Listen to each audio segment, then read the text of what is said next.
आज शुक्रवार है और आज की यह कथा हल्की नहीं है। कहा जाता है इस दिन सुनी गई सच्ची कथा इंसान के अंदर छिपे अहंकार को जड़ से उखाड़ फेंकती है। आज की यह कथा धन पाने की नहीं बल्कि धन को संभालने और इंसानियत बचाए रखने की है। ये कथा है एक ऐसे पिता की जो भूख से तड़पती बेटी के लिए भगवान के आगे रोया, लेकिन जब धन आया तो उसी धन ने उसे अंधा बना दिया। ये कहानी है उस चेतावनी की जो भगवान गणेश और मां लक्ष्मी ने दी थी, लेकिन अहंकार ने उसे अनसुनी कर दिया। जब तक समय है इसे सुन लीजिए। अब एक बार प्रेम से बोलिए राधे राधे। प्रिय भक्तों, बहुत समय पहले की बात है। हरिपुर नाम का एक छोटा सा गांव हुआ करता था। उस गांव के एकदम आखिरी छोर पर जहां आबादी खत्म हो जाती थी और घने जंगल की शुरुआत होती थी, वहीं एक टूटी फूटी झोपड़ी थी। ये झोपड़ी थी रामदास की। रामदास एक बेहद गरीब किसान था। उसके पास नाम मात्र की जमीन थी जो इतनी बंजर थी कि उस पर पसीना बहाने के बाद भी अनाज का एक दाना उगाना मुश्किल था। रामदास का परिवार बहुत छोटा था, लेकिन उनकी मुसीबतें पहाड़ जितनी बड़ी थीं। रामदास के परिवार में उसकी पत्नी लक्ष्मी दुलारी और एक छोटी सी बेटी थी। गरीबी ने उनके घर में इस कदर डेरा डाल रखा था कि उन्हें 2 वक्त की रोटी के लिए भी संघर्ष करना पड़ता था। लक्ष्मी दुलारी जो कभी अपनी सुंदरता के लिए जानी जाती थी, अब गरीबी और भूख की मार से समय से पहले ही बूढ़ी दिखने लगी थी। उसके तन पर जो साड़ी थी उसमें इतने छेद थे कि उन्हें गिनना मुश्किल था। फिर भी वह भारतीय नारी के सम्मान के साथ उस फटी साड़ी में अपना तन ढकने की कोशिश करती थी। रामदास स्वभाव से बहुत ही सीधा और मेहनती था, लेकिन किस्मत मानो उससे रूठ गई थी। वह रोज सुबह सूरज निकलने से पहले उठता और काम की तलाश में निकल पड़ता। कभी किसी बड़े जमींदार के खेत में मजदूरी मांगता तो कभी गांव के सेठों के यहाँ बोझा उठाने का काम, लेकिन अक्सर उसे खाली हाथ ही लौटना पड़ता। एक दिन की बात है, ज्येष्ठ का महीना था और आसमान से आग बरस रही थी। हरिपुर गांव में सूखा पड़ा हुआ था। लोग पानी की एक एक बूंद के लिए तरस रहे थे। ऐसे में रामदास के घर की हालत और भी बदतर हो गई थी। पिछले 2 दिनों से उनके घर में चूल्हा नहीं जला था। मिट्टी के बर्तन खाली पड़े थे और अनाज का एक दाना भी घर में नहीं था। दोपहर का समय था। रामदास थका हारा पसीने से लथपथ होकर अपनी झोपड़ी में लौटा। उसने उम्मीद की थी कि शायद आज लक्ष्मी दुलारी ने कहीं से मांगकर कुछ भोजन का इंतजाम किया होगा, लेकिन जैसे ही उसने झोपड़ी के अंदर कदम रखा उसका दिल बैठ गया। उसकी 6 साल की बेटी जमीन पर लेटी हुई थी और भूख से बिलख रही थी। उसकी आवाज भी अब धीमी हो गई थी, मानो रोने की ताकत भी उसके शरीर में ना बची हो। लक्ष्मी दुलारी एक कोने में बैठी अपनी किस्मत को कोस रही थी। रामदास को खाली हाथ देखकर उसकी आंखों में जो रही सही उम्मीद थी वह भी टूट गई। वह गुस्से और लाचारी से चीख पड़ी, आ गए खाली हाथ? मैंने कहा था कि शहर जाकर कोई और काम ढूंढ लो, लेकिन तुम्हें तो इसी बंजर गांव से मोह है। देख रहे हो अपनी बेटी की हालत। अगर आज इसे कुछ खाने को नहीं मिला तो ये मर जाएगी रामदास, ये मर जाएगी। लक्ष्मी दुलारी के शब्द रामदास के दिल पर हथौड़े की तरह लगे। वह कुछ नहीं बोल पाया, बस अपनी सूखी और फटी हुई हथेलियों से अपना चेहरा ढककर जमीन पर बैठ गया। उसे अपनी लाचारी पर इतना गुस्सा आ रहा था कि वह चाहता था कि धरती फट जाए और वह उसमें समा जाए। एक पिता के लिए इससे बड़ा दुख और क्या हो सकता है कि उसकी संतान भूख से तड़प रही हो और वह उसे एक सूखी रोटी भी ना दे सके। तभी उसकी बेटी, जिसका नाम उन्होंने प्यार से गुड़िया रखा था, रेंगते हुए अपने पिता के पास आई। उसने अपने नन्हे और कमजोर हाथ रामदास के घुटने पर रखे और बहुत ही धीमी आवाज में बोली, बापू बहुत भूख लगी है, क्या आज भी हम पानी पीकर सोएंगे? बेटी की यह बात सुनकर रामदास का सब्र का बांध टूट गया। उसकी आंखों से आंसू बह निकले। उसने अपनी बेटी को गले लगाया और मन ही मन फैसला कर लिया कि अब चाहे उसे अपनी जान ही क्यों ना बेचनी पड़े, वह अपने परिवार को भूखा नहीं मरने देगा। शाम ढल रही थी। रामदास झोपड़ी से बाहर निकला और हरिपुर गांव के पुराने मंदिर की ओर चल दिया। ये मंदिर भगवान गणेश का था, जो गांव के बाहर एक पुराने बरगद के पेड़ के नीचे बना हुआ था। गांव वाले कहते थे कि यह मंदिर बहुत जागृत है, लेकिन रामदास ने कभी पूजा पाठ में इतना ध्यान नहीं दिया था। उसका मानना था कि कर्म ही पूजा है, लेकिन आज जब उसके कर्म भी उसे रोटी नहीं दे पा रहे थे तो उसे ईश्वर की शरण में जाने के अलावा कोई रास्ता नहीं सूझ रहा था। मंदिर की हालत भी रामदास जैसी ही थी। दीवारें टूटी हुई थी और मूर्ति पर धूल जमी थी। रामदास ने पास के कुएं से पानी निकाला और भगवान गणेश की मूर्ति को साफ किया। फिर वह वहीं हाथ जोड़कर बैठ गया। उसके पास चढ़ाने के लिए ना तो फूल थे, ना मोदक और ना ही कोई दक्षिणा। उसके पास थे तो बस उसकी आंखों के आंसू और एक टूटे हुए दिल की पुकार। उसने आंखें बंद की और रोते हुए प्रार्थना करने लगा, हे विघ्न, हरता लोग कहते हैं कि तुम सबके दुख हर लेते हो, क्या तुम्हें मेरा दुख दिखाई नहीं देता? मैं अपने लिए कुछ नहीं मांगता। प्रभु, मुझे धन नहीं चाहिए, मुझे महल नहीं चाहिए, बस इतना कर दो कि मेरी बच्ची भूख से ना मरे। अगर कल तक मेरे घर में अनाज नहीं आया तो मैं तेरे इस मंदिर की चौखट पर अपना सिर पटक पटक कर जान दे दूंगा। रात गहरी होती जा रही थी। जंगल से जानवरों की आवाजें आ रही थी, लेकिन रामदास वहां से नहीं हिला। वह वहीं मूर्ति के सामने बैठा रहा। भूख और प्यास से उसका भी बुरा हाल था, लेकिन उसका संकल्प अटूट था। उसी रात जब पूरा हरिपुर गांव सो रहा था, रामदास की झोपड़ी में लक्ष्मी दुलारी अभी भी जाग रही थी। वह अपनी बेटी के सिर पर गीला कपड़ा रख रही थी, क्योंकि भूख के कारण उसे तेज बुखार आ गया था। लक्ष्मी दुलारी की आंखों में अब आंसू भी सूख चुके थे। वह बस शून्य में ताक रही थी। तभी उसे दरवाजे पर किसी की आहट सुनाई दी। उसे लगा कि शायद रामदास वापस आ गया है। उसने कमजोर आवाज में पूछा, कौन है? लेकिन बाहर से कोई जवाब नहीं आया, बस हवा के चलने की सरसराहट थी। लक्ष्मी दुलारी को लगा कि शायद उसका वहम है, लेकिन तभी झोपड़ी के टूटे हुए दरवाजे के पास उसे एक अजीब सी चमक दिखाई दी। ये चमक किसी दिए की रोशनी जैसी नहीं थी, बल्कि ये तो सोने जैसी सुनहरी आभा थी। उधर मंदिर में रामदास की तपस्या एक अलग ही मोड़ ले रही थी। वह भूख और थकान के कारण बेहोशी की हालत में जाने ही वाला था कि तभी उसे एक आवाज सुनाई दी। यह आवाज किसी इंसान की नहीं थी। यह आवाज बहुत ही भारी और गूंजती हुई थी। आवाज ने कहा, रामदास आंखें खोल। रामदास ने मुश्किल से अपनी भारी पलकें उठाई। उसने जो देखा उस पर उसे अपनी आंखों पर विश्वास नहीं हुआ। मंदिर के उस पुराने बरगद के पेड़ के नीचे एक दिव्य रोशनी फैली हुई थी और उस रोशनी के बीच कोई खड़ा था। उस दिव्य रोशनी को देखकर रामदास की आंखें चौंधियां गई। उसने अपने हाथ आंखों के सामने कर लिए, लेकिन वह रोशनी इतनी तेज थी कि बंद आंखों में भी उसे उजाला दिखाई दे रहा था। धीरे धीरे वह रोशनी कम हुई और एक सौम्य आकृति में बदल गई। रामदास ने जब अपनी आंखें खोली तो उसके रोंगटे खड़े हो गए। उसके सामने साक्षात भगवान श्री गणेश विराजमान थे। उनका स्वरूप इतना मनमोहक था कि रामदास अपनी सारी भूख, प्यास और दुख भूल गया। भगवान गणेश के मस्तक पर चंद्रमा चमक रहा था और उनके चारों हाथों में शंख, चक्र, गदा और पद्म सुशोभित नहीं थे, बल्कि एक हाथ में मोदक, दूसरे में फरसा, तीसरे में अंकुश और चौथा हाथ आशीर्वाद की मुद्रा में उठा हुआ था। उनकी सवारी मुस्कराज भी उनके चरणों में बैठे थे। रामदास का शरीर कांपने लगा। वह समझ नहीं पा रहा था कि यह सपना है या हकीकत। वह लड़खड़ाते हुए अपने घुटनों के बल गिर पड़ा और अपना माथा जमीन पर टेक दिया। उसका गला रंध गया था। मुंह से एक शब्द भी नहीं निकल पा रहा था। बस आंखों से आंसुओं की धारा बह रही थी, जो भगवान के चरणों को धो रही थी। तभी भगवान गणेश की गंभीर और ममतामयी आवाज गूंजी, उठो रामदास, मैं तुम्हारी भक्ति और त्याग से बहुत प्रसन्न हूं। तुमने अपने लिए कभी कुछ नहीं मांगा, और आज भी जब तुम मेरे पास आए तो अपनी भूख मिटाने के लिए नहीं, बल्कि अपनी पुत्री के प्राण बचाने के लिए आए।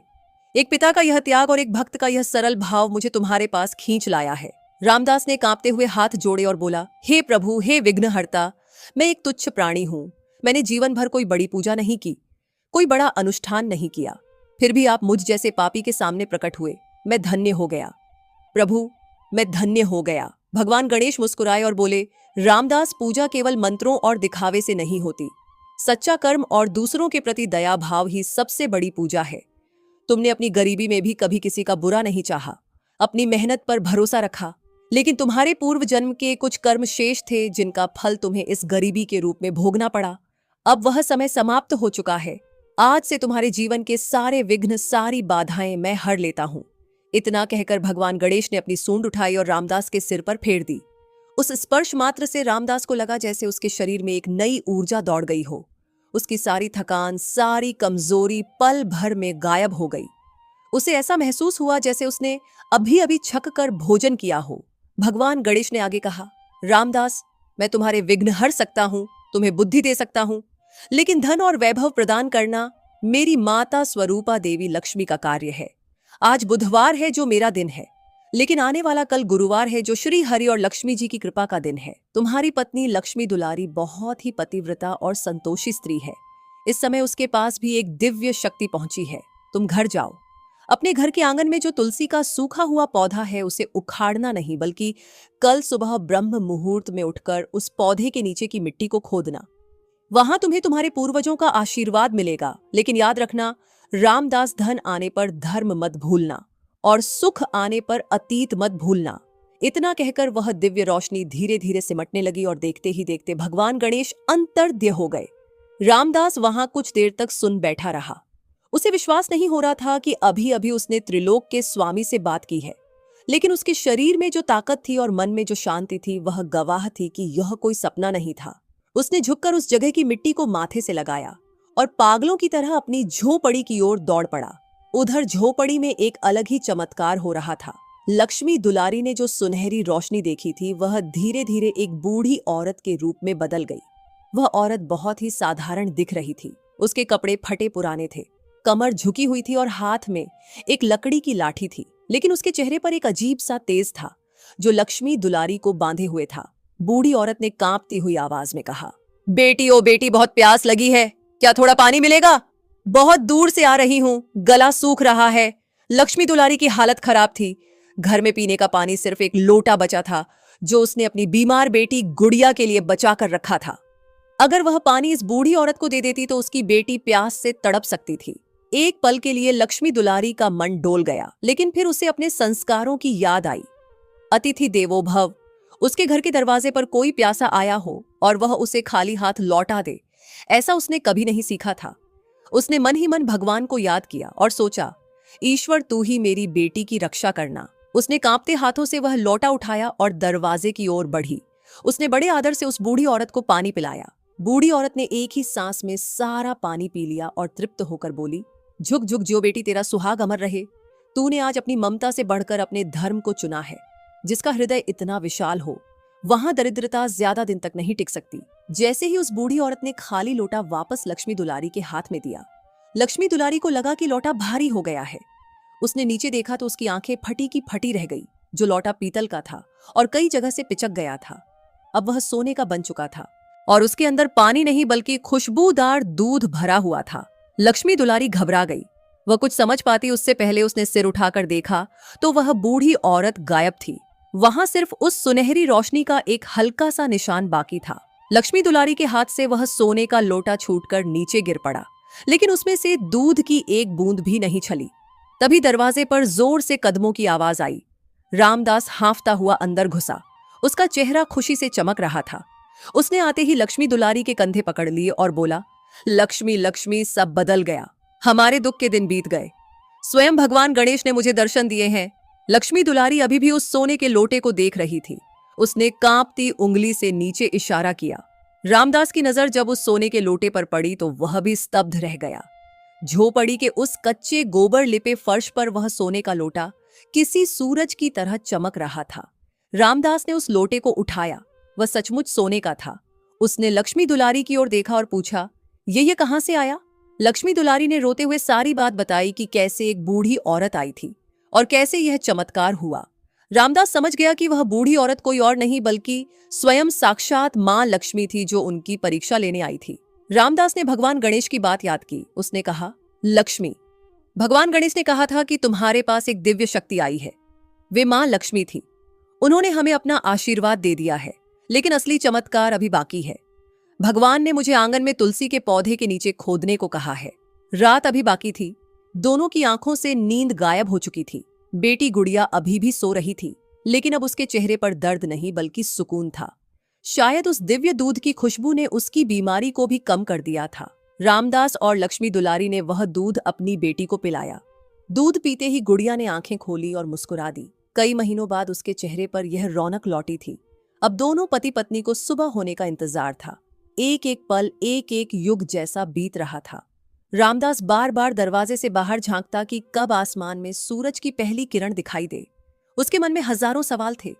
तुलसी के पौधे के नीचे क्या होगा? क्या वहां सोने का खजाना होगा या हीरे जवाहरात या कुछ और?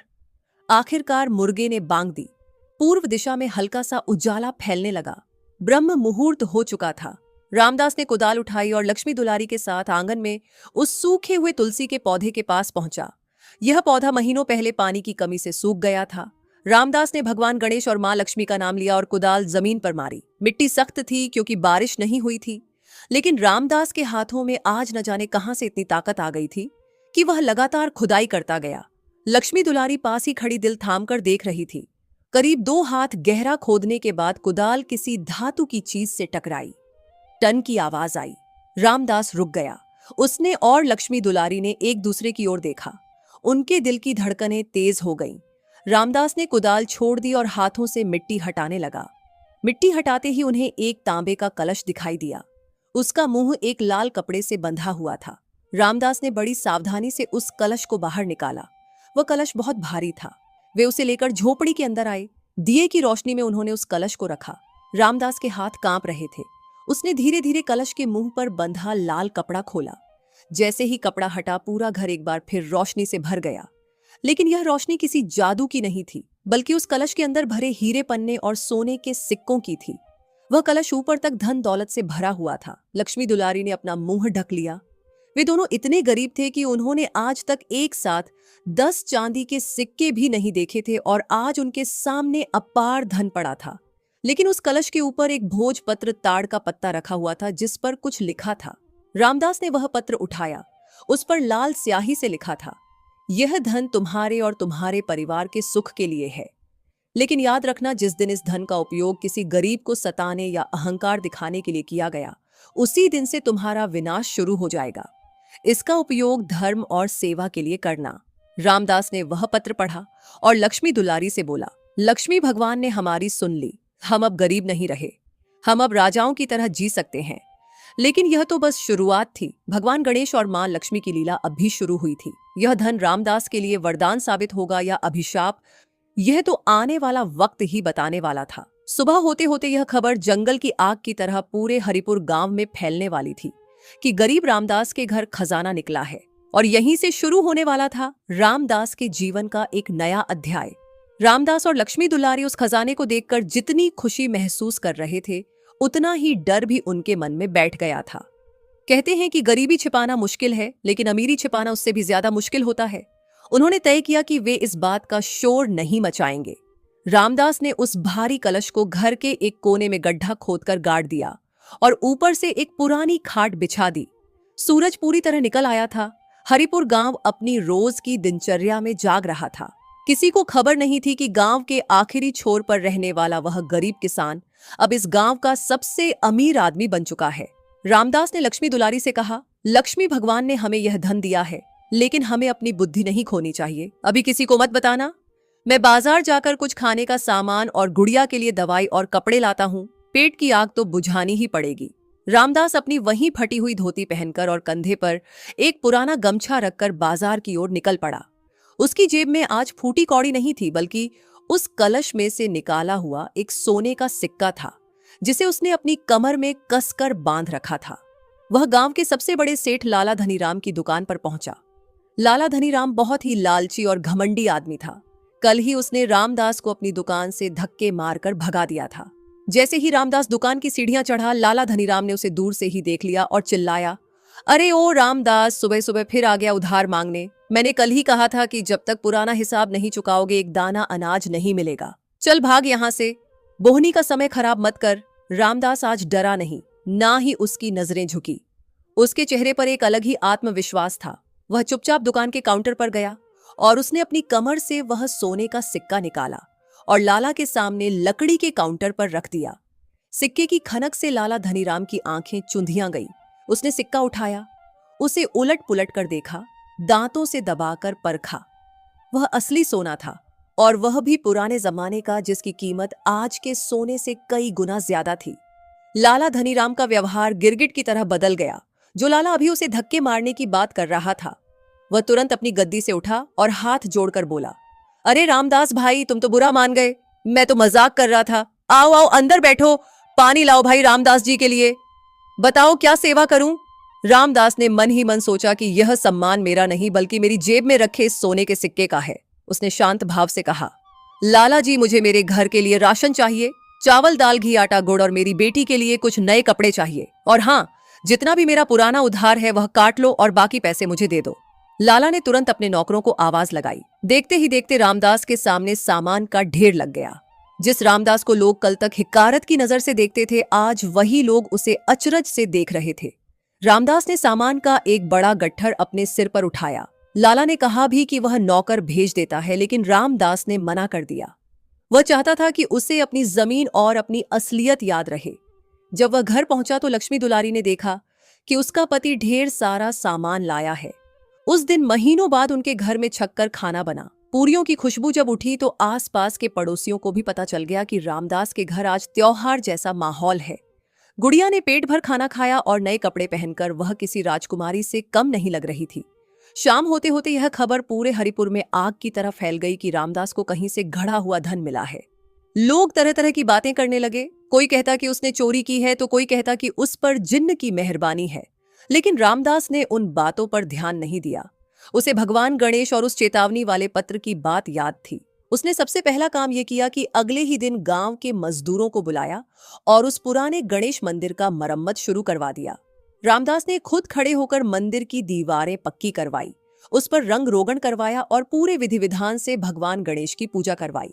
उसने पूरे गांव को भंडारे महाभोज का न्योता दिया। हरिपुर के इतिहास में ऐसा भंडारा कभी नहीं हुआ था। अमीर से लेकर गरीब तक सबने एक पंगत में बैठकर खाना खाया। रामदास और लक्ष्मी दुलारी ने खुद अपने हाथों से सबको खाना परोसा। गांव के लोग जो कल तक उसे ताने देते थे आज उसकी जय जयकार कर रहे थे। एक बुजुर्ग ब्राह्मण ने खाना खाने के बाद रामदास के सिर पर हाथ रखा और कहा, बेटा रामदास, लक्ष्मी तो बहुत लोगों के पास आती है लेकिन लक्ष्मी को संभालना सबको नहीं आता। तुमने धन आते ही सबसे पहले भगवान का घर सुधारा और भूखों को भोजन कराया। तुम्हारा यह धन दिन 2 गुना और रात 4 गुना बढ़ेगा। समय बीतता गया। रामदास ने अपनी बंजर जमीन के आसपास के खेत भी खरीद लिए। उसने अच्छे बीज और खाद का इस्तेमाल किया, कुएं खुदवाए और भगवान की कृपा देखिए। जिस जमीन पर घास नहीं उगती थी वहां अब सोना उगने लगा। उसकी फसलें लहलहा उठी। अब रामदास झोपड़ी में नहीं रहता था। उसने गांव के बीचों बीच एक पक्का मकान बनवा लिया था। उसके पास अब अपनी गाय भैंस थी। काम करने के लिए नौकर चाकर थे।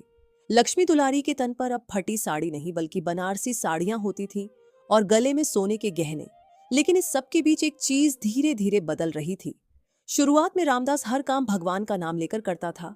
वह हर गरीब की मदद करता था। लेकिन जैसे जैसे उसकी तिजोरी भरती गई, मिलने वालों की भीड़ बढ़ती गई।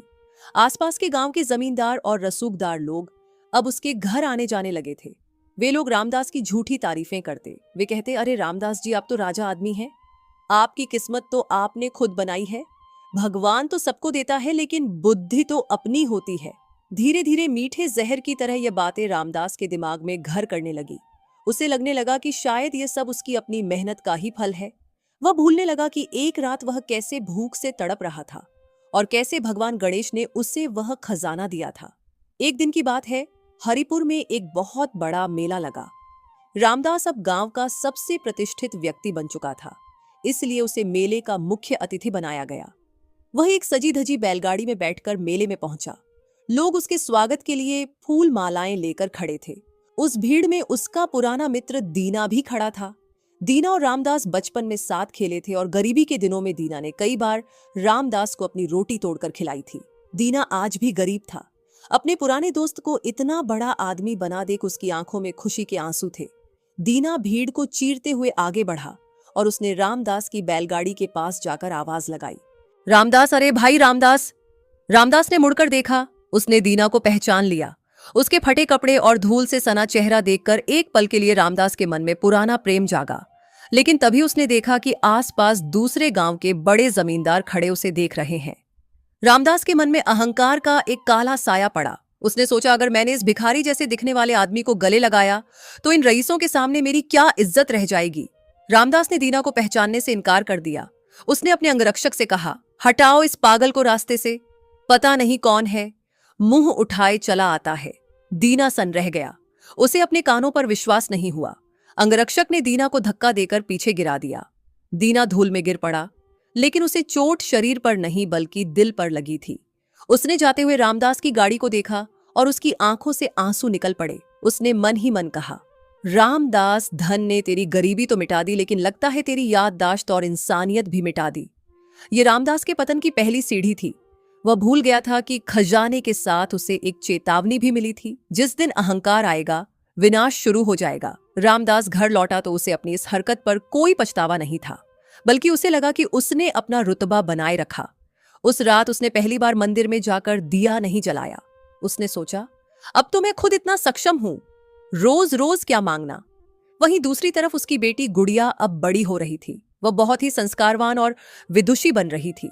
उसे अपने पिता का यह बदलता हुआ व्यवहार खटकने लगा था। उसने कई बार अपनी माँ लक्ष्मी दुलारी से कहा भी, माँ बापू अब पहले जैसे नहीं रहे, वे अब गरीबों से सीधे मुंह बात नहीं करते।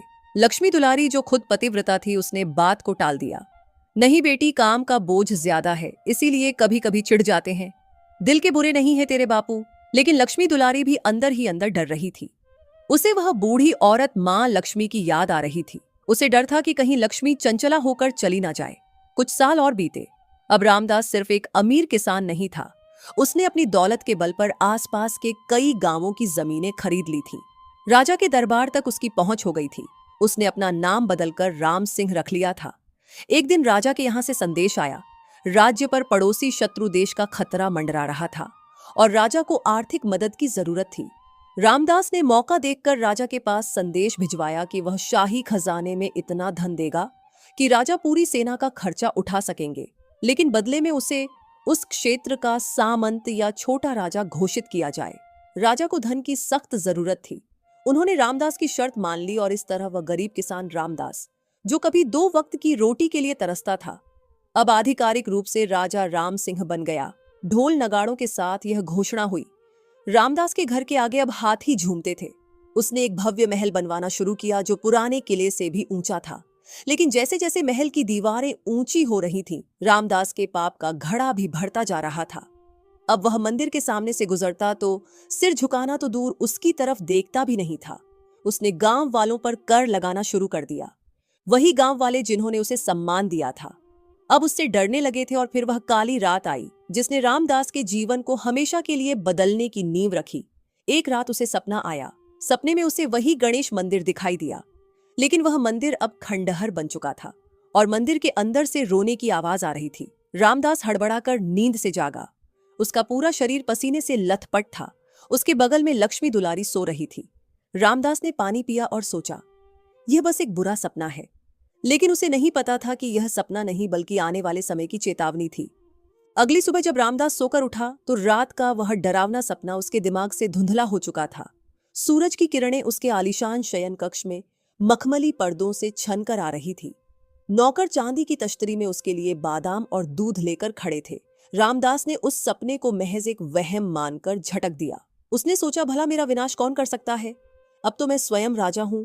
मेरे पास इतना धन है कि मैं चाहूं तो पूरे हरिपुर को खरीद लूं और चाहूं तो बेच दूं।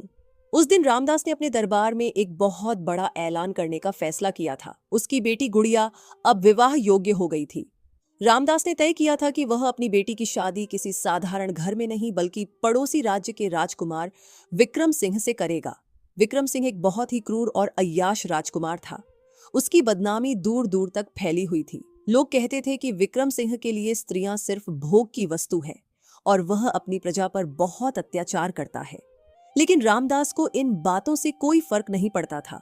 उसे तो बस यह दिख रहा था कि अगर उसकी बेटी का विवाह उस राजघराने में हो गया तो उसका रुतबा और भी बढ़ जाएगा, उसकी ताकत दोगुनी हो जाएगी। दोपहर के समय जब रामदास ने अपनी पत्नी लक्ष्मी दुलारी और बेटी गुड़िया को यह बात बताई तो मानो उन पर बिजली गिर पड़ी। लक्ष्मी दुलारी ने डरते डरते कहा, स्वामी, क्या आप होश में हैं? वह राजकुमार विक्रम एक दुष्ट प्रवृत्ति का इंसान है। उसके किस्से पूरे आर्यावर्त में बदनाम है। हमारी गुड़िया फूल जैसी कोमल है, वह उस राक्षस के साथ कैसे निभाव करेगी? हमें धन नहीं चाहिए, हमें अपनी बेटी की खुशी चाहिए। क्यों ना हम अपने ही गांव के किसी संभ्रांत और अच्छे परिवार में उसका रिश्ता कर दें। यह सुनते ही रामदास का चेहरा गुस्से से लाल हो गया। उसने अपनी मूंछों पर ताव देते हुए कड़क आवाज में कहा, लक्ष्मी, अपनी जुबान पर लगाम लगाओ। तुम आज भी वही गोबर पाटने वाली गमवार औरत ही रही। तुम्हें राजनीति और राजकाज की क्या समझ? राजकुमार विक्रम के साथ रिश्ता जुड़ने का मतलब है कि हमारा वंश अमर हो जाएगा। और रही बात गुड़िया की खुशी की, तो वहां उसे रानियों की तरह रखा जाएगा, हीरे जवाहरात से लदी रहेगी। इससे बड़ी खुशी और क्या होगी? गुड़िया, जो अब तक चुपचाप सिर झुकाए खड़ी थी, उसने पहली बार अपने पिता की आंखों में आंखें डालकर देखने की हिम्मत की। उसकी आंखों में आंसू थे लेकिन आवाज में एक दृढ़ता थी। उसने कहा, पिताजी, मुझे सोने चांदी के पिंजरे में नहीं रहना। मुझे वह धन नहीं चाहिए जो मेरे आत्म सम्मान को ही खरीद ले। मैंने बचपन से देखा है कि कैसे हम गरीबी में भी खुश थे क्योंकि हमारे बीच प्रेम था। लेकिन आज इस महल में सब कुछ है, बस वह प्रेम नहीं है। आप बदल गए हैं पिताजी। आप वह रामदास नहीं रहे जो अपनी बेटी की भूख मिटाने के लिए भगवान के सामने रोया करते थे। बेटी की यह बात रामदास के अहंकार को चीरती हुई निकल गई। उसे लगा जैसे किसी ने उसके गाल पर तमाचा मारा हो। लेकिन पछतावे की जगह उसके अंदर का शैतान और जाग गया। उसने चिल्ला कर कहा, खामोश, बस बहुत हो गया।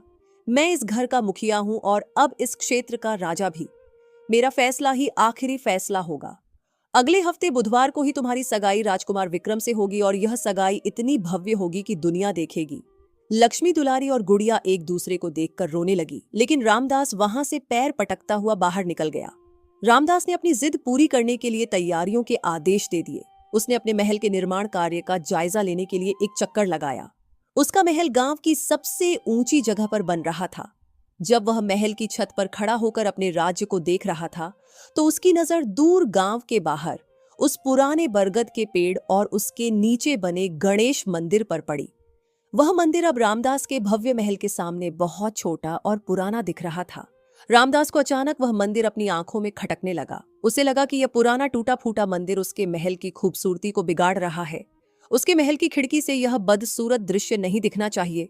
उसने तुरंत अपने मंत्री को बुलाया और आदेश दिया, मंत्री जी देख रहे हैं वह पुराना मंदिर, वह हमारे महल के दृश्य में बाधा बन रहा है। ऐसा करो, महल की चार दीवारी को उस तरफ से इतना ऊंचा उठा दो कि वह मंदिर हमारे महल से दिखाई ना दे। और हाँ, उस मंदिर के पास जाने वाले रास्ते को भी बंद करवा दो और एक नया रास्ता जंगल की तरफ से निकलवा दो, ताकि गांव के भिखारी और गरीब लोग हमारे महल के आसपास ना भटके। मंत्री एक धार्मिक व्यक्ति था। वह रामदास का यह आदेश सुनकर कांप गया। उसने हाथ जोड़कर कहा, महाराज, अनर्थ ना करें। ये वही मंदिर है जहां आपने मन्नत मांगी थी। ये वही गणेश जी हैं जिनकी कृपा से आप यहां तक पहुंचे हैं।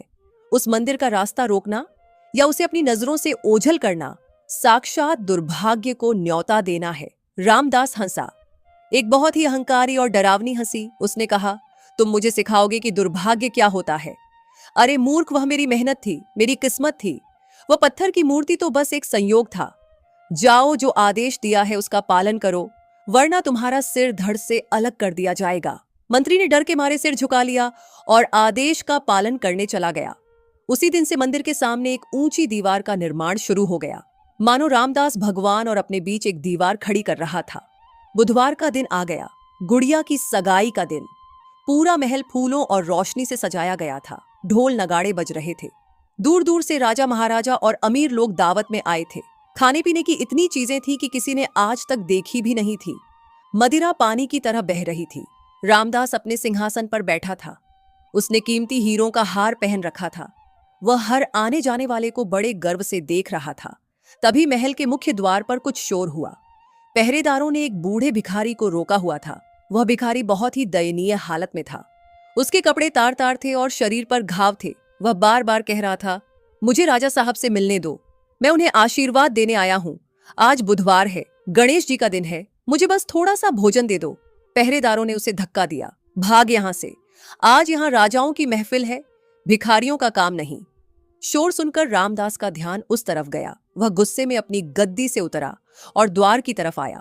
उसने देखा कि वह बूढ़ा भिखारी जिद्द कर रहा है। रामदास को अपनी शान में गुस्ताखी महसूस हुई। वह भिखारी के पास गया और कड़क कर बोला, ए बूढ़े, तुझे दिखाई नहीं देता यहाँ राजसी उत्सव चल रहा है? तेरी हिम्मत कैसे हुई मेरे महल की चौखट पर अपना मनहूस साया डालने की? भिखारी ने अपनी कांपती हुई गर्दन उठाई और रामदास की आंखों में देखा। उस भिखारी की आंखों में एक अजीब सी गहराई थी। उसने कहा, बेटा रामदास, मैं भोजन मांगने नहीं, तुम्हें चेतावनी देने आया हूं। तुम जिस डाल पर बैठे हो उसी को काट रहे हो। अभी भी समय है, संभल जाओ। अपनी बेटी का जीवन नरक में मत धकेलो और अपने प्रभु को मत भूलो। याद है ना वह वादा कि जिस दिन अहंकार आएगा? भिखारी की बात पूरी होने से पहले ही रामदास का गुस्सा 7वें आसमान पर पहुंच गया। उसे लगा कि यह भिखारी सबके सामने उसका अपमान कर रहा है, उसे उसका पुराना समय याद दिला रहा है। रामदास ने आप देखा न ताऊ, उसने अपने पैर से उस बूढ़े भिखारी को जोर से ठोकर मारी। भिखारी लड़कता हुआ सीढ़ियों से नीचे जा गिरा। रामदास चिल्लाया, फेंक दो इसे उठाकर राज्य की सीमा के बाहर, और खबरदार, अगर दोबारा यह मेरे आसपास भी दिखाई दिया तो। भिखारी धूल झाड़ते हुए धीरे से उठा। उसे चोट लगी थी, लेकिन उसने उफ तक नहीं की। उसने एक बार फिर रामदास की ओर देखा, लेकिन इस बार उसकी आंखों में दया नहीं थी, बल्कि एक निर्णय था। उसने बस इतना कहा, जैसी तेरी मति वैसी तेरी गति, और वह वहां से लंगड़ाते हुए चला गया। जैसे ही वह भिखारी वहां से गया, अचानक मौसम बदलने लगा। अभी तक आसमान साफ था, लेकिन देखते ही देखते काले बादलों ने पूरे हरिपुर को घेर लिया। हवाएं तेज हो गई। महल के सजावटी पर्दे हवा में फड़फड़ाने लगे, दिए बुझने लगे। राजकुमार विक्रम सिंह अपनी बारात लेकर महल के द्वार पर पहुंचा ही था कि आसमान में एक जोरदार बिजली कड़की।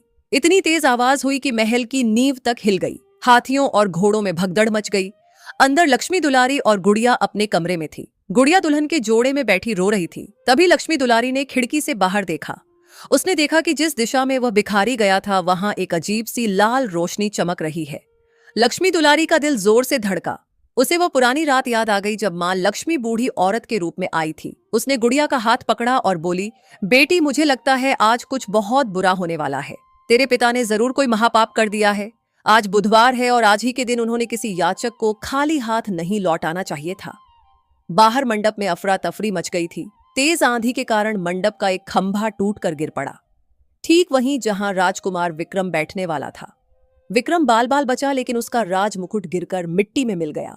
इसे अपशकुन माना गया। विक्रम के पिता जो पड़ोसी राज्य के राजा थे खड़े हो गए और बोले, राम सिंह, यह कैसा स्वागत है। तुम्हारे राज्य में कदम रखते ही प्रकृति कुपित हो गई। लगता है तुम्हारे घर में देवताओं का वास नहीं है। रामदास जो खुद घबराया हुआ था, अपनी इज्जत बचाने के लिए हंसने का नाटक करने लगा। अरे महाराज, यह तो बस मौसम का मिजाज है।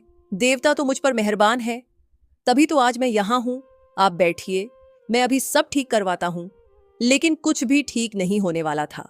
विनाश का चक्र अब घूम चुका था। रामदास ने उस भिखारी को ठोकर नहीं मारी थी, बल्कि उसने अपने भाग्य को ठोकर मार दी थी। तभी एक सैनिक दौड़ता हुआ दरबार में आया। वह बुरी तरह हाँफ रहा था। उसने रामदास के चरणों में गिरकर कहा, गजब हो गया महाराज, गजब हो गया। रामदास चिल्लाया, क्या हुआ, क्यों रो रहे हो? सैनिक ने कांपते हुए कहा, महाराज, आपके गोदामों में, आपके अनाज के बड़े बड़े गोदामों में आग लग गई है और वह आग पानी से भी नहीं बुझ रही है। ऐसा लग रहा है जैसे अनाज खुद ब खुद जल रहा हो। रामदास के पैरों तले जमीन खिसक गई। उसके गोदामों में लाखों मन अनाज भरा था, जो उसकी संपत्ति का एक बहुत बड़ा हिस्सा था। वह अब भी इस झटके से संभल भी नहीं पाया था कि दूसरा सैनिक दौड़ता हुआ आया। महाराज, गौशाला, आपकी शाही गौशाला की दीवार गिर गई है और सारी गाय जंगल की तरफ भाग गई हैं। कोई उन्हें रोक नहीं पा रहा। एक के बाद एक बुरी खबरें आने लगी। दावत का माहौल मातम में बदलने लगा। मेहमान खिसकने लगे। राजकुमार विक्रम ने भी अपने पिता से कहा, पिताजी, यहां रुकना खतरे से खाली नहीं। ये जगह शापित लगती है। रामदास बीच में खड़ा चिल्ला रहा था, रुको, कोई कहीं नहीं जाएगा। ये सब एक संयोग है। मेरे पास बहुत धन है, मैं सब दोबारा खरीद लूंगा। लेकिन उसकी आवाज आंधी के शोर में दब गई और इसी शोर के बीच एक ऐसी चीख सुनाई दी जिसने रामदास का खून जमा दिया। वह चीख महल के अंदर से आई थी। वह चीख लक्ष्मी दुलारी की थी। रामदास बदहवास होकर अंतरवास की ओर भागा। उसके पीछे पीछे कुछ मंत्री और सेवक भी दौड़े। जब वह लक्ष्मी दुलारी के कमरे में पहुंचा तो वहां का दृश्य देखकर उसके पैरों तले जमीन खिसक गई। तेज आंधी के कारण कमरे की भारी भरकम खिड़की टूटकर अंदर गिर पड़ी थी और उसके साथ ही छत का एक बड़ा हिस्सा भी भर भराकर नीचे आ गया था। मलबे के ढेर के पास ही उसकी बेटी गुड़िया बेसुध पड़ी थी। लक्ष्मी दुलारी उसके पास बैठकर छाती पीट पीट कर रो रही थी। रामदास ने घबराकर गुड़िया को उठाया। गुड़िया बेटी, आंखें खोल। वह चिल्लाया। शुक्र था कि मलबा गुड़िया के ऊपर नहीं गिरा था, लेकिन वह डर और सदमे से बेहोश हो गई थी। उसके माथे पर चोट लगी थी जिससे खून बह रहा था। राज वैद्य को तुरंत बुलाया गया। इस बीच बाहर मंडप में खड़े राजकुमार विक्रम सिंह और उनके पिता ने यह सब तमाशा देखा। विक्रम सिंह, जो पहले ही वहां से जाने को तैयार था, अब गुस्से में तमतमा उठा। वह अंदर आया और रामदास को देखकर जोर से बोला, राम सिंह, हमने सुना था कि तुम्हारे पास बहुत दौलत है, लेकिन हमें यह नहीं पता था कि तुम एक शापित इंसान हो। जिस घर में बेटी की सगाई के दिन इतना बड़ा अपशकुन हो, वहां हम रिश्ता नहीं जोड़ सकते।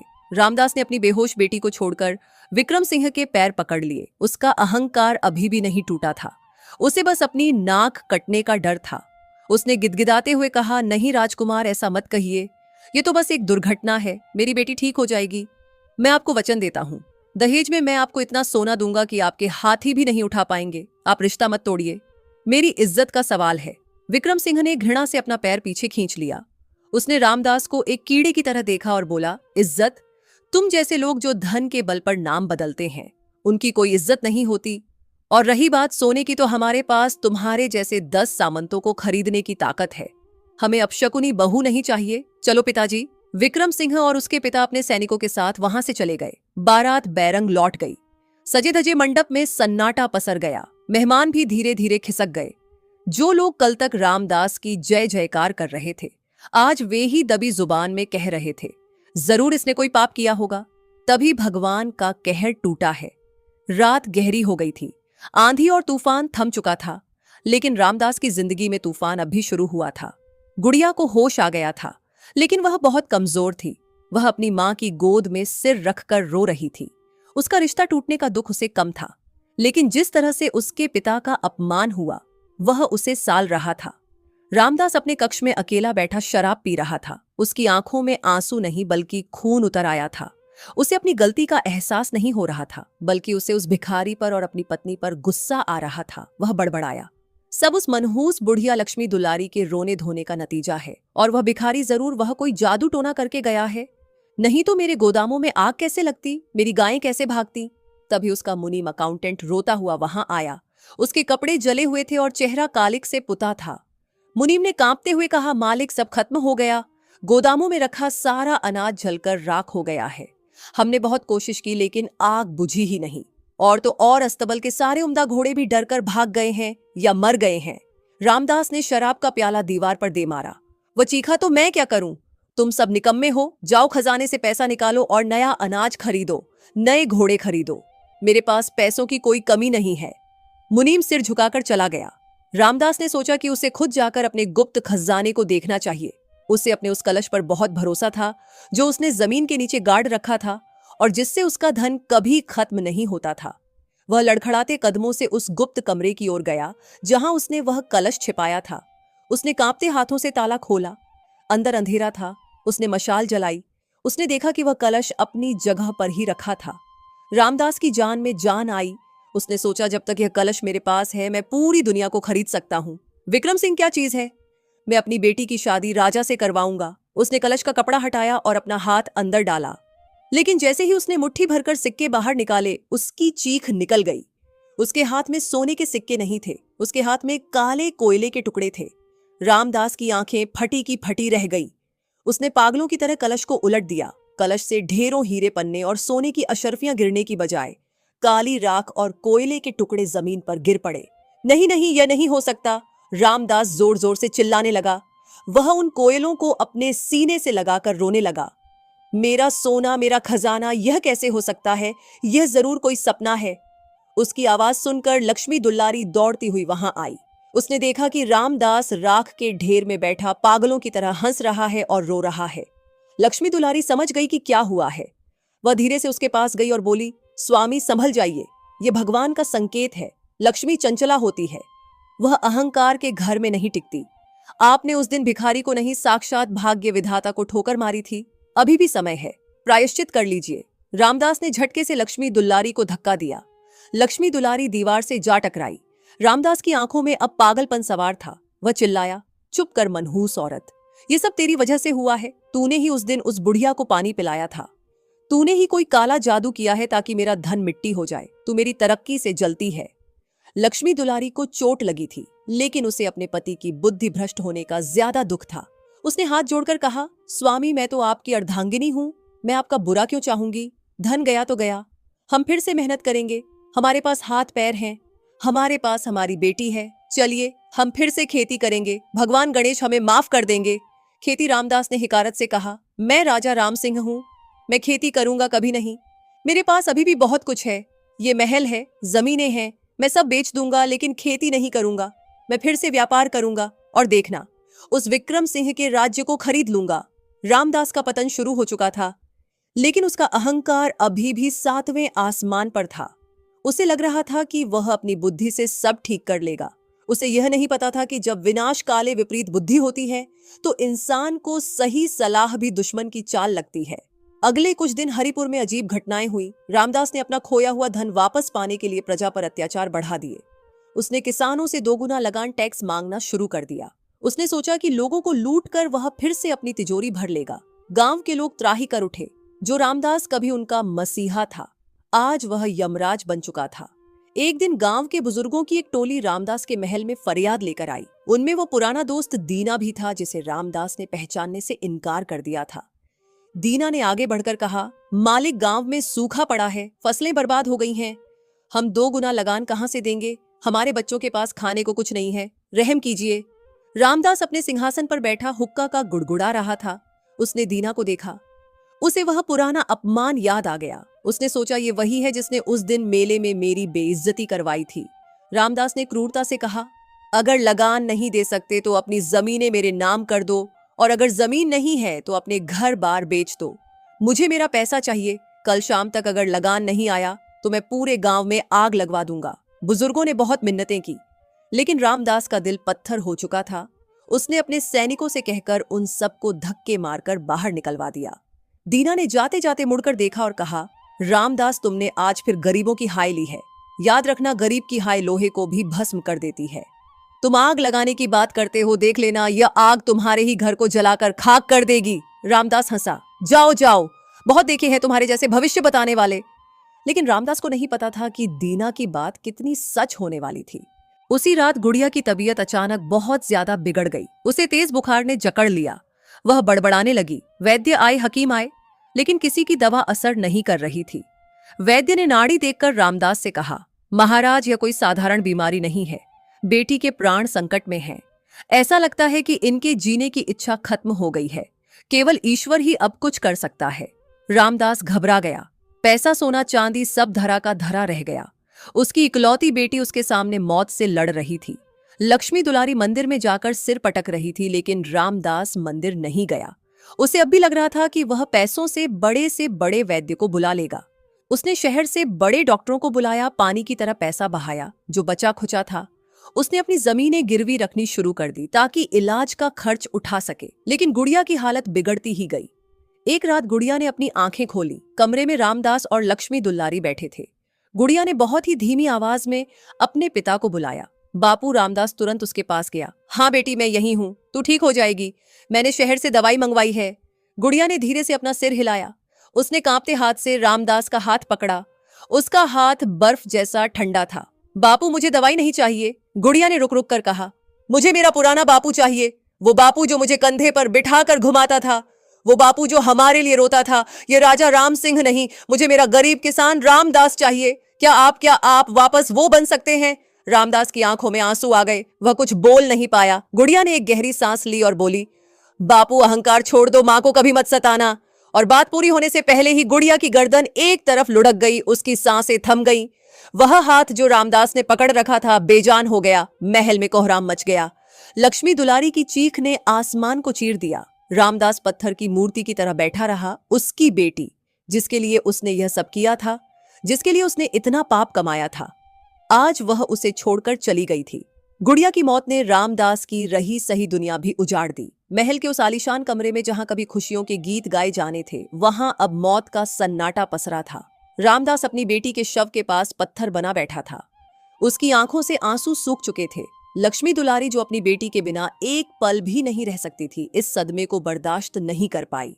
उसने गुड़िया के ठंडे पड़ चुके माथे को चूमा और एक गहरी सांस ली। उसने कहा, बेटी, तू अकेली नहीं जाएगी, मैं आ रही हूं।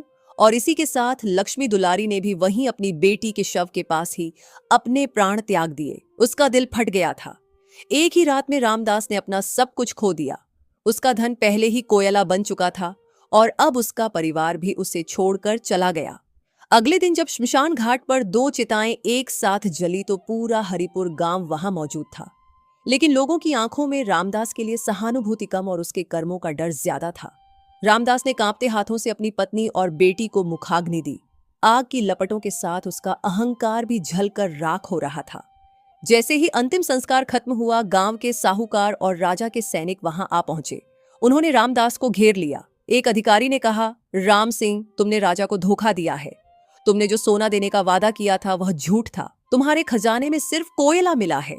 राजा के आदेश पर तुम्हारी सारी संपत्ति, यह महल, ये जमीनें सब जब्त की जाती हैं। तुम्हें इसी वक्त यह गांव छोड़कर जाना होगा, नहीं तो तुम्हें काल कोठरी में डाल दिया जाएगा।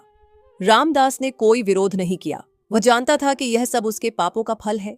जिस महल को बनाने में उसने गरीबों का खून चूसा था, आज उसी महल से उसे धक्के मारकर बाहर निकाल दिया गया। शाम ढल रही थी। रामदास उसी फटी हुई धोती में सड़क पर खड़ा था जो उसने सालों पहले पहनी थी।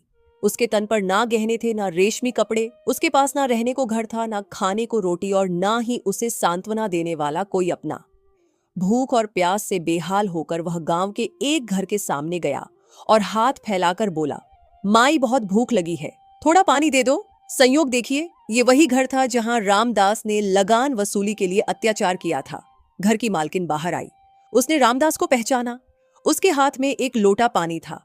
रामदास को लगा कि उसे पानी मिल जाएगा, लेकिन उस औरत ने वह पानी जमीन पर गिरा दिया और बोली, याद है रामदास, जब मेरे बच्चे भूख से रो रहे थे तब तुमने हमारी एक नहीं सुनी थी। आज तुम्हें पानी पिलाना पाप होगा, जाओ यहां से। रामदास सिर झुकाकर आगे बढ़ गया। पूरे गांव में उसे किसी ने एक टुकड़ा रोटी नहीं दी। हर दरवाजा उसके लिए बंद हो चुका था। उसे कर्मों का मतलब अब समझ आ रहा था। चलते चलते उसके कदम खुद ब खुद गांव के बाहर उस पुराने रास्ते की ओर मुड़ गए। वही रास्ता जिसे उसने बंद करवाने का आदेश दिया था। वह गिरता पड़ता जंगल के किनारे उस पुराने बरगद के पेड़ के पास पहुंचा। वहां गणेश जी का वही पुराना मंदिर था। मंदिर की हालत अब और भी जर्जर हो गई थी क्योंकि रामदास ने उसकी देख रेख बंद करवा दी थी।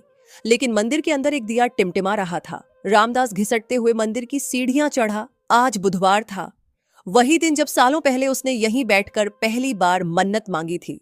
वह गणेश जी की मूर्ति के सामने गया और फूट फूट कर रोने लगा। उसने अपना सिर मूर्ति के चरणों में दे मारा। हे विघ्नहर्ता, हे प्रभु, वह चीखा, मैंने बहुत बड़ा पाप किया। तुमने मुझे फर्श से अर्श पर बिठाया, लेकिन मेरे अहंकार ने मुझे फिर से धूल में मिला दिया। मेरा धन गया, मेरा परिवार गया, मेरा सम्मान गया। मुझे मौत दे दो प्रभु, मुझे मौत दे दो। मैं इस बोझ के साथ नहीं जी सकता। तभी मंदिर के पुजारी, जो अब बहुत बूढ़े हो चुके थे, वहां आए। उन्होंने रामदास के सिर पर हाथ रखा।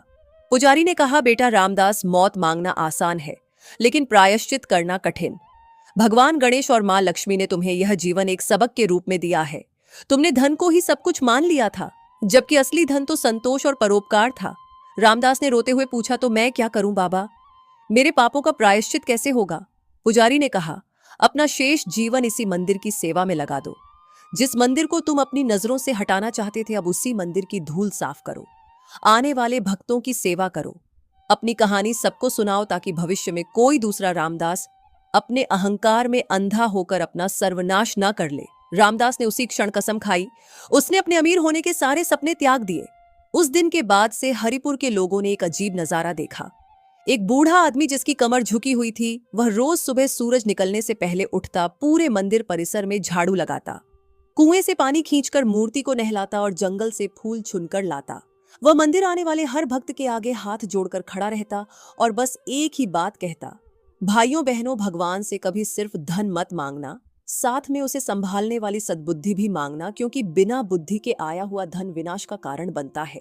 अहंकार मत करना, क्योंकि जो देता है वह पल भर में छीन भी सकता है। रामदास ने अपना पूरा जीवन उसी मंदिर की सीढ़ियों पर गुजार दिया। उसे दोबारा कभी धन नहीं मिला, लेकिन कहते हैं कि मरने से पहले उसके चेहरे पर एक शांति थी, वह शांति जो उसे राजा बनकर भी नहीं मिली थी। दोस्तों, इस कहानी से हमें यह सीख मिलती है कि धन दौलत आने पर इंसान को अपनी जड़ें और अपनी इंसानियत नहीं भूलनी चाहिए। भगवान गणेश बुद्धि के दाता हैं और मां लक्ष्मी धन की। अगर हम गणेश जी को भूलकर सिर्फ लक्ष्मी के पीछे भागेंगे तो वह धन हमें नष्ट कर देगा। बुधवार के दिन भगवान गणेश की पूजा करने और गरीबों को दान देने से घर में शुभता आती है, लेकिन अहंकार करने से वह शुभता दुर्भाग्य में बदल जाती है।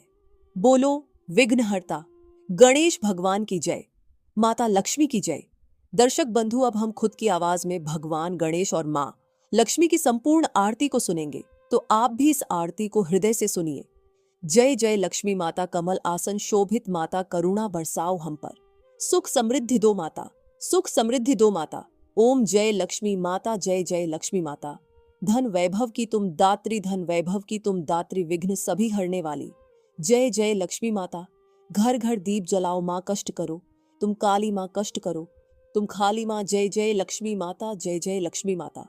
शुभ लाभ संग शांति दो, हर मन को उजियारा, हर मन को उजियारा। जो भी शरण में आए कर दो उसका उद्धारा। जय जय लक्ष्मी माता। भक्त हृदय में वास करो, मंगल गीत सुनाओ, भक्त हृदय में वास करो, मंगल गीत सुनाओ। माँ लक्ष्मी की आरती से जीवन सफल बनाओ, माँ लक्ष्मी की आरती से जीवन सफल बनाओ।